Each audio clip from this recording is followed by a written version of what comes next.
स्वागत है आप सभी का हमारे YouTube चैनल क्रिस्टल क्लासेस पे, जहाँ पे हम देख रहे थे कि आप एरोमेटिक कंपाउंड्स की प्रॉपर्टीज और उनमें से हम अभी क्या किए हुए कुछ कंपाउंड लगा दिए हैं और उनमें से नेचर पूछे उसकी एरोमेटिक है या नॉन एरोमेटिक या एंटी एरोमेटिक, सारे के मैंने डिस्क्रिप्शंस या उसका डिस्क्राइब मैंने कर रखा है कि एरोमेटिक क्या होते हैं, क्या फॉलो करते हैं, नॉन एरोमेटिक क्या होते हैं, एंटी एरोमेटिक क्या होते हैं। ठीक इसी तरह से मैंने एक कंपाउंड यहाँ दिया है। इस कंपाउंड में आप देखिए साइक्लिक है, प्लेनर है, कॉन्जुगेशंस भी है। पाई इलेक्ट्रॉन्स कितने हैं हमारे पास? 6 pi electrons, 2 4 6 pi electron, 6 pi electron. It means Huckel's rules follow किया, कंपाउंड इज एरोमेटिक। इसमें से आप देखिएगा 2 2 4 साइक्लिक तो है, प्लेनर भी नहीं है, कंजुगेशंस भी नहीं है, double double single single bond मिल रहे हैं 2 2, कंजुगेशंस नहीं हुए। पाई इलेक्ट्रॉन्स कितने हमारे पास? 4 pi electron. Compound is non aromatic. Non aromatic इसलिए because in this compound there is no conjugations. ठीक है, अगली कंपाउंड हमारे पास ये आया। इस कंपाउंड में आप देखिए साइक्लिक भी है, प्लेनर भी है, कंजुगेशंस भी है। पाई इलेक्ट्रॉन्स हमारे पास कितने हैं? 2 पाई इलेक्ट्रॉन्स, एरोमेटिक। कभी-कभी क्वेश्चंस आता है what should be the minimum number of pi electrons to follow a compound aromatic, कि एरोमेटिक कंपाउंड होने के लिए कम से कम इलेक्ट्रॉन की संख्या क्या होगी? कम से कम इलेक्ट्रॉन की संख्या जो एरोमेटिक कंपाउंड होने के लिए चाहिए वो क्या है? 2 पाई इलेक्ट्रॉन्स। ठीक है, अगले पास हमारे पास ये कंपाउंड है। यहां भी देखिए साइक्लिक है, प्लेनर भी है और कंजुगेशंस में भी है। पाई इलेक्ट्रॉन की संख्या 6 है, 2 2 4 ये 6 एरोमेटिक है कंपाउंड। ये भी कंपाउंड को आप देखिए, आपको लग रहा है पैरिडीन की सिमिलर स्ट्रक्चर है, नहीं, ये डिफरेंट है। यहाँ पे भी साइक्लिक है, प्लेनर भी है, कंजुगेशंस भी है। पाई इलेक्ट्रॉन 2 2 4 और ये 2 6 pi electron. It means a compound is aromatic. Compound 6 को मार्क कीजिएगा। कंपाउंड 6 जो हमने लिया है, इस कंपाउंड को मैंने जब थ्योरी पढ़ाया था वहां भी दिया था, बट वहां पे मैंने इस कंपाउंड को जो कैटेगराइज कर दिया था वो कर दिया था नॉन एरोमेटिक में, बट ये कंपाउंड क्या है? Anti aromatic. थोड़ा सा मार्क कर लीजिएगा, वहां पे मिस्टेक हो गया था हमारे से। और वहां से मिस्टेक जो हुआ, इस कंपाउंड हमारा ये क्या है? Anti aromatic. ठीक है, कंजुगेशंस तो है लेकिन 4n+2 पाई इलेक्ट्रॉन को फॉलो नहीं कर रहा है। ये हमारे पास 4 ही पाई इलेक्ट्रॉन्स है, इसी वजह से हमारे पास ये कंपाउंड क्या है? Anti aromatic. तो ये कुछ डिफरेंट कंपाउंड्स है। इस तरह से आपको पूछ लेते हैं कि इनमें से कौन एरोमेटिक है, कौन नॉन एरोमेटिक है, कौन एंटी एरोमेटिक है। आप सिंपली चेक कीजिए कंपाउंड साइक्लिक है या नहीं है, प्लेनर है, कंजुगेशंस है, और मोर इंपॉर्टेंट 4n+2 का पाई इलेक्ट्रॉन उसमें है या नहीं है। अगर है तो एरोमेटिक है, और नहीं है then there is two case, either a compound is aromatic or a compound is non-aromatic. If there is conjugations, compound will be anti-aromatic, and if there is no conjugations of the pi electrons, the compound will be non-aromatic. ठीक है, आइए अब थोड़ा सा एक point बच गया हमारे पास, एनुलीन क्या होता है। एनुलीन अब इससे हटाते हैं, ठीक है, अपन ये हटाते हैं और एनुलीन पे चर्चा करते हैं। एनुलीन क्या होता है उसकी बात करते हैं।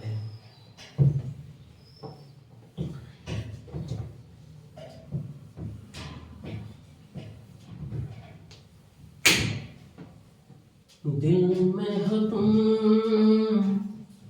आंखों में तुम, बोलो तो मैं कैसे चाहूं।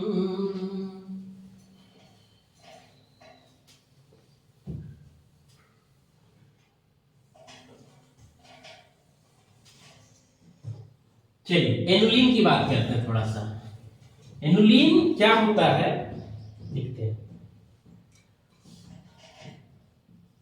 एनुलीन देखिए, एनुलीन क्या होता है? मोनोसाइक्लिक कंपाउंड होता है। मोनोसाइक्लिक कंपाउंड होता है। सिंगल कंपाउंड साइक्लिक में एक ही साइकिल होगी।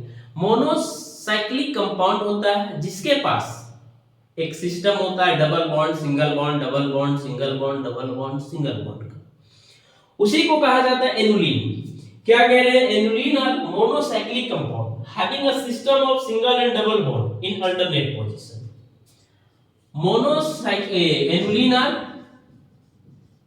Anulins are monocyclic compound having a system of double and single bond in alternate position।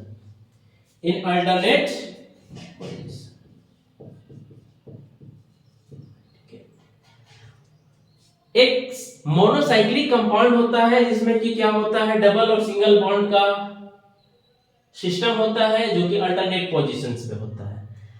जैसे कि अगर बात करते हैं, इनकी जो जनरल फॉर्मूला आता है वो क्या होता है, ये भी पूछता है कभी कभी। GF गर्लफ्रेंड नहीं, CCH डबल बॉन्ड CH का होल N, ये इसकी जनरल फॉर्मूला। क्या GF पे खुशी आ गई? अरे GF खुशी नहीं, ये खुशी देगी, ठीक है।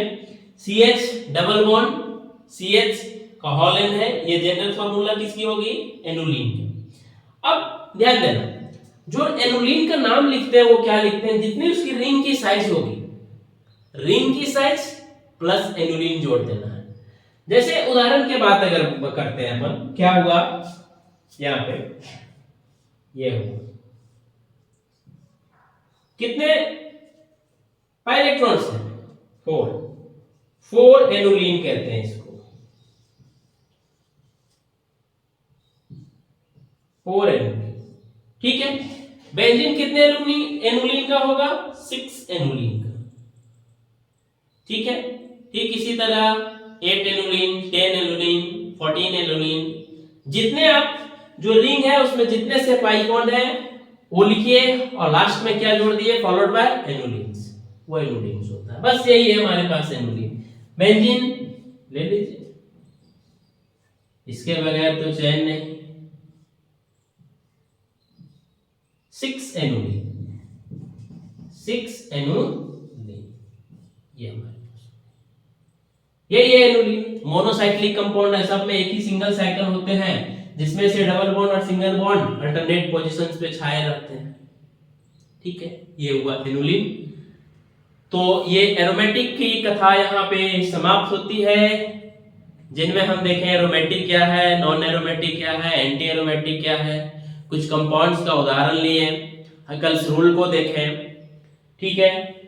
डिसेक्शंस किए साइक्लिक, प्लेनर, कंजुगेशंस, उसके आधार पे पाई इलेक्ट्रॉन्स को देखें और फिर कंपाउंड का नेचर देखें, एरोमेटिक है, नॉन एरोमेटिक या एंटी एरोमेटिक। उसके बाद अगर स्टेबिलिटी की बात कर लेते हैं, एरोमेटिक, नॉन एरोमेटिक या एंटी एरोमेटिक में, तो वहां भी हम देखें कि स्टेबिलिटी जो सबसे ज्यादा होते हैं वो एरोमेटिक कंपाउंड का होता है।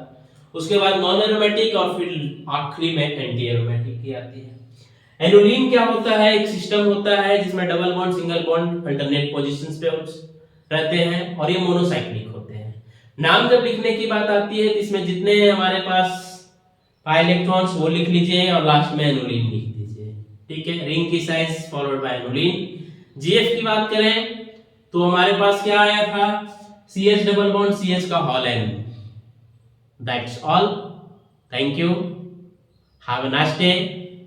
चैनल को लाइक एंड सब्सक्राइब करना ना भूलें, थैंक यू।